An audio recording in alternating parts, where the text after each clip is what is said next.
setelah menindaklanjuti arahan dari Polres Cirebon itu tentang pengaduan kita bahwa adanya dugaan memberikan keterangan yang tidak benar ya, kemudian rekayasa penetapan tersangka khususnya klien kami Saka Tatal ya. Artinya memang setelah berdiskusi dengan Polresta Cirebon dan Bareskrim, ada beberapa upaya kalau menyangkut etik dapat diterima di Propam. Jadi laporan tentang Pak Rudi yang menangkap langsung kemudian melakukan satu proses penyidikan ya. Kemudian dengan melakukan upaya-upaya yang kita punya rekam jejak, diantaranya pernah melakukan ke Propam dan ke Komnas HAM, ditindaklanjuti dengan surat untuk ditindaklanjuti. Oleh karena ini selama ini belum ada tindak lanjutan, kami meminta kepada Bareskrim ya, walaupun dari hasil di Bareskrim saat ini mengatakan adanya 2 provinsi wilayah lokus yang berbeda, mungkin akan diarahkan ke Polda Jawa Barat. Nah, tapi surat tanda terima pengaduannya sudah diterima oleh Bareskrim. Dan menurut keterangan dari Bareskrim maupun dari Propam, mereka sudah turun langsung juga dan mereka mengapresiasi laporan ini, sehingga kita minta adalah keadilan. Polisi jangan terpaku pada putusan pengadilan yang sudah inkrah, karena banyak sekali kejanggalan-kejanggalan yang kita melakukan upaya. Hari ini saya juga sudah dikontak langsung oleh Lembaga Perlindungan Saksi dan Korban untuk melengkapi keperluan dan identitas maupun segala yang ada berkaitan dengan kronologis, bukti-bukti putusan untuk dikoordinasikan dengan Lembaga Perlindungan Saksi dan Korban. Karena biar bagaimanapun Saka Tatal ini pada saat tahun 2016 lalu sudah melaporkan adanya kekerasan fisik maupun psikis yang dialami, sehingga pencabutan BAP itu yang mereka anggap tidak sinkron dengan fakta yang sebenarnya. Kemudian dari saudara Rudiana, yang mana arahan-arahan BAP termasuk Liga Akbar itu, mereka sudah mencabut kesaksian-kesaksian itu. Nah, kemudian dalam waktu dekat ini juga kita akan melakukan upaya peninjauan kembali. Nah, di mana salah satu yang kita butuhkan adalah adanya laporan-laporan terhadap orang-orang yang mencabut laporan itu. Sebaiknya pihak Bareskrim maupun Polda maupun Polresta untuk menindaklanjuti. Nah, kalau dianggap perintangan bagi kita, yang merintangin penyidikan adalah pihak-pihak penyidik yang tidak profesional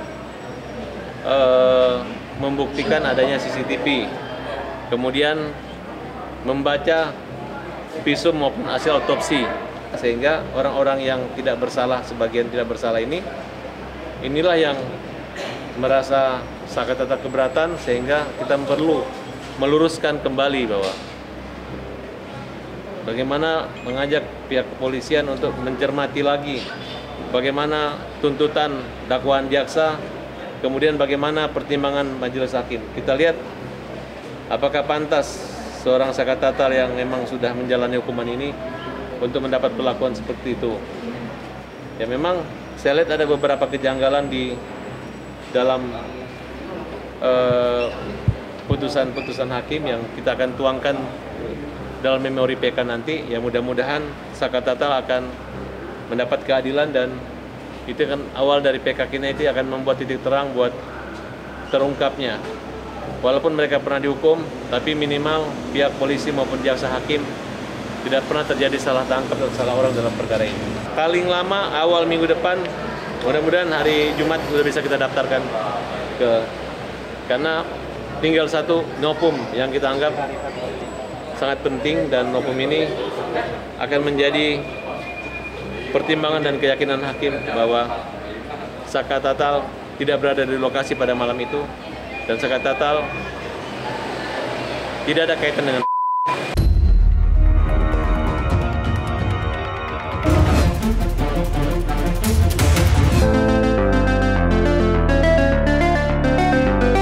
belum bisa saya konfirmasi, karena saya masih belum dapat kabar apapun dari yang bersangkutan tentang tanggal 9 Juli, tentang yang lain-lain saya masih belum bisa kasih konfirmasi.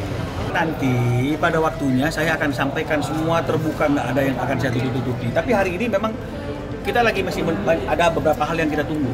Apa itu, Bang? Ya, kalau bisa disampaikan, saya sampaikan nih. Ya, tapi kenapa?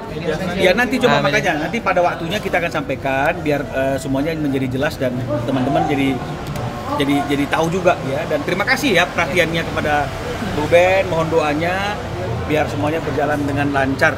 Ya, saya belum ada konfirmasi apa-apa, saya belum bicara lebih lanjut karena Ruben juga masih disibukkan dengan kegiatan dan pekerjaan dia sehari-hari. Terakhir kapan ketemunya ya? Mungkin udah beberapa minggu yang lalu kali. Saya udah berpanggilan, mungkin masih di SCTV tapi saya belum ada tuh surat apapun ya. Waduh, itu bervariasi ya, tergantung pengadilannya ya. Bisa cepat, bisa lama ya. Masih sering video call, masih sering Dari story. Masih bagus lah ya. Gugatan dari aku nggak ada, jadi kalau misalnya ada yang bilang ada, tolong tanya ke mereka. Dah. Kalau apa yang menjadi masalah dalam rumah tangga mereka itu masih dalam proses pembicaraan ya, karena kan seperti yang kita ketahui kan Wendah juga sudah menunjuk kuasa hukum ya, kuasa hukum yang berkaitan dengan adanya isu konsultasi, terus kemudian ada isu gugatan di PN Jakarta Selatan ya, dan kemudian kuasa hukumnya juga menyatakan tidak ada niat kan begitu. Ruben juga nggak ada niat gitu ya.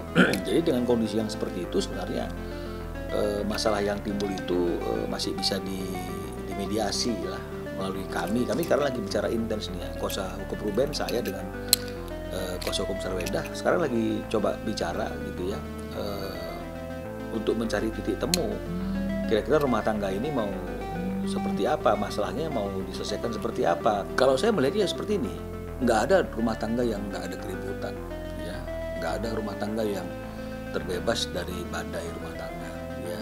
Semua orang pasti akan mengalami hal seperti itu, tak terkecuali Ruben sama Sarwendah ya. Pasti ada prahara dalam rumah tangga ya. Hanya saja mungkin hari ini adalah bagaimana Ruben dan Sarwendah menyikapi masalah-masalah yang mungkin ada dalam rumah tangga mereka dan akhirnya sampai kepada suatu penyelesaian yang baik bagi kedua belah pihak. Jadi berdasarkan SIPP kita memang benar ada gugatan perceraian yang diajukan oleh RSO ya, bukan S, terhadap istrinya dengan inisial S.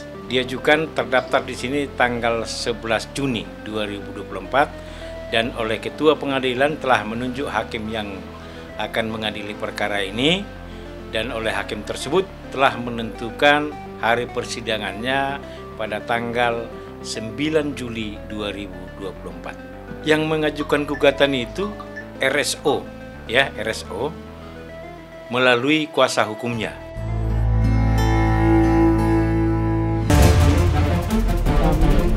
Dalam menjalankan tugas profesi ya, memberikan bantuan hukum terhadap para terpidana kasus Eva Cirebon. Ya, kami sudah mencoba langsung ke tempat mereka dititipkan, yaitu di beberapa lapas di Kota Bandung. Nah, ternyata kami mendapat halangan dan tidak diberikan izin, sehingga kami datang ke Bapak Dirjen untuk mempertanyakan alasan kenapa kami dihalangi dalam menjalankan tugas profesi. Bahwa kami tadi sudah menemui Pak Dirjen yang diwakili oleh Direktur Binaan ya, warga binaan. Tadi sudah kami sampaikan apa yang menjadi keberatan, dan pada prinsipnya beliau menjawab bahwa Dirjen Pas akan mengakomodir ya. Dalam waktu dekat ini juga akan memberikan sikap apa yang menjadi keberatan kita untuk dapat bertemu dan mendapatkan izin besuk dari masing-masing lapas maupun rutan yang ada di Kota Bandung. Itu saja. Pada prinsipnya menurut beliau itu merupakan kewenangan dari UPT masing-masing. Tetapi secara regulasi dan aturan yang ada di Jenpas itu tidak mengatur masalah izin dan lain-lain, bond dan lain-lain. Itu kewenangan UPT masing-masing. nanti mereka akan memberikan percepatan. Ya pasti. Sebentar lagi mungkin dalam waktu dekat kami akan dapatkan informasi langsung dari Dirjen Paskrim. Bukan kesulitan, tidak diberikan izin. Dari Dirjen Lapas di sini tidak mengetahui. Itu tadi disampaikan. Artinya ini akan diluruskan ya supaya bisa diberikan akses ini. Karena ternyata mereka nggak tahu gitu. Ya, ini rupanya di UPT-nya ya, di Bandungnya. Nah, jadi ini penting sekali sebenarnya karena kedatangan kami ini kan sebenarnya ingin memberikan akses to justice kepada para terpidana ini. Dan ini semua sudah diatur lah di dalam konstitusi kita ya, di dalam undang-undang bantuan hukum, bahkan ada undang-undang hak asasi manusia gitu ya. Untuk kita bisa memberikan bantuan hukum dan jangan sampai mereka tidak dapat memperoleh akses to justice atau dikhawatirkan nantinya mereka tidak dapat penanganan perkara ini ya dengan baik gitu. Tangani dengan baik, kekhawatiran itu bisa terjadi gitu. Nah, jadi kami hadir di sini dan kami sudah sampaikan tadi dengan pejabat terkait dan ini akan mereka sampaikan langsung dan akan ada respon secepatnya. Karena memang ini yang kami harapkan karena terpidana ini sebenarnya berada di bawah kewenangan sekarang Dirjen Lapas sebenarnya gitu ya. Dan kalau di BON itu BON berapa lama sebenarnya. Dan kalau ini juga ada kaitan dengan perkara lain seharusnya tidak mengganggu untuk akses kami untuk mengunjungi mereka dan juga untuk bisa mendapatkan kuasa dari mereka karena mereka sedang juga akan ada upaya hukum yang akan kami lakukan ya untuk membela kepentingan hukum mereka. Statement beliau ya, statement beliau bahwa tolong dibuka akses seterang-terangnya terkait masalah atau kasus Vina Cirebon. Ya. Nah, ini kami akan kejar itu Pak.